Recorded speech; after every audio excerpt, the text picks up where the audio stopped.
네, 안녕하십니까. 방송기자연합회장 양만입니다. 반갑습니다. 네, 오늘은 지난달보다 조금 단촐한 것 같으네요. 먼저 오늘 훌륭한 보도 작품을 통해서 수상하시게 된 분들에게 존경을 넘어서 추앙을 한다는 말씀을 드리고 싶습니다. 네, 정말 대단한 노고와 저널리즘의 산물이라고 저는 생각하고 축하드린다는 말씀 드리고요. 지난달에도 그렇고 지지난달에도 그렇고 제가 인사말을 할 때 지역 언론에서 출품하셔서 수상하시게 된 부분에 대해서 꼭 말씀을 드려오게 됐습니다. 제가 그런 이제 마음이 이렇게 생겨나거든요. 그 수상작을 보면서. 이번 달에도 마찬가지입니다. 그래서 이따가 어떤 작품들이 이제 물론 다들 받으시겠지만 다른 분야에서 다른 부문에서 어떤 작품이 수상하게 되는지 보시겠지만 먼저 그 지역 취재 보도 부문의 대구 MBC의 신병철 마승락 기자님께서 그 보건복지부 장관 후보자의 자녀들의 의대 편입학 비리 의혹 관련해서 수상을 하시게 됐습니다. 그 보도의 결과물이 어떤지는 다들 잘 아시죠? 네, 대단합니다. 그 의료봉사 활동을 했다고 해서 그건 이제 그런 등등 실적을 가지고 편입학에 성공했고 현재 의사로 재직 중이라고 제가 들었는데 두 분께서 신청서를 내시면서 이렇게 쓰셨더라고요.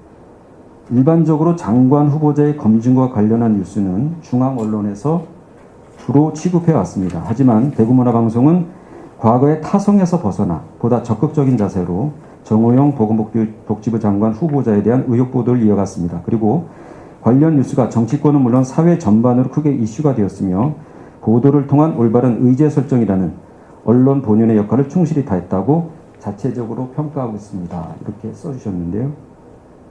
자체적뿐만 아니라 다 외부에서도 그렇게 평가하고 있는 것 같습니다.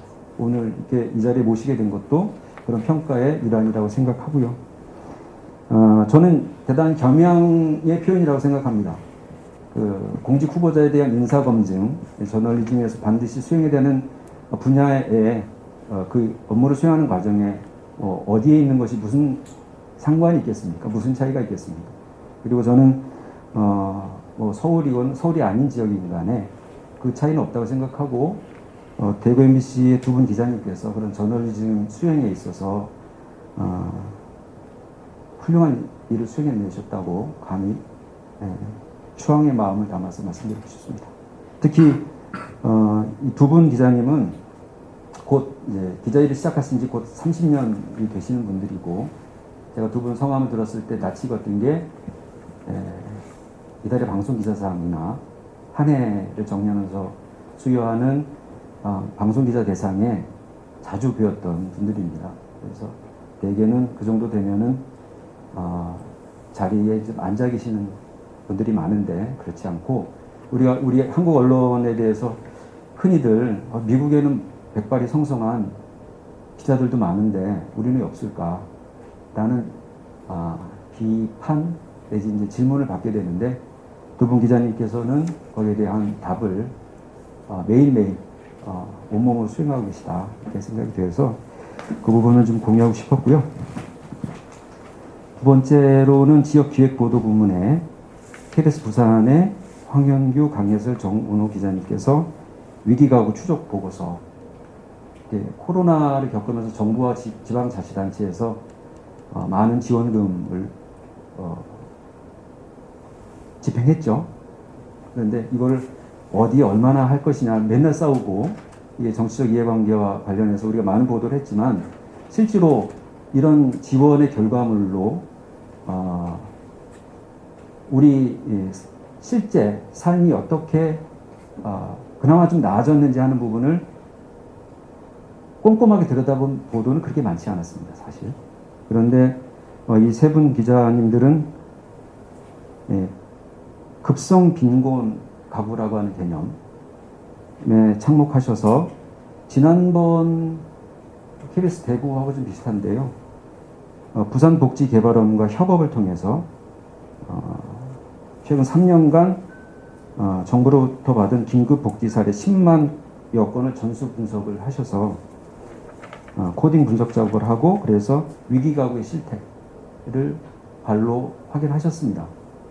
그래서 정부 지자체 예산 집행이 실질적으로 어떤 효과를 가지고 있는지에 대한 좀 둔중한 메시지를 우리 사회에 던져주셨다고 생각하고 특히나 기대가 되는 것은 이 위기가구 추적 말고도 올해 말까지 코로나로 인한 사회 불평등 문제를 지속적으로 추적 보도하시겠다라고 한 다짐이 이번 수상하시게 된 고도의 첫 머리에 있습니다. 그래서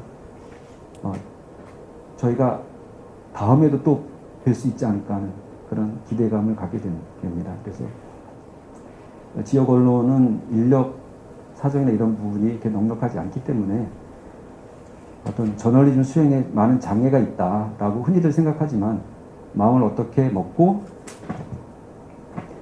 뜻을 세우느냐에 따라서 전혀 그렇지 않다라고 하는 부분을 오늘 수상하시게 된 기자님들이 보여주셨다고 생각하고 다시 한번 추앙의 마음을 담아서 축하의 말씀 드리겠습니다. 네, 감사합니다.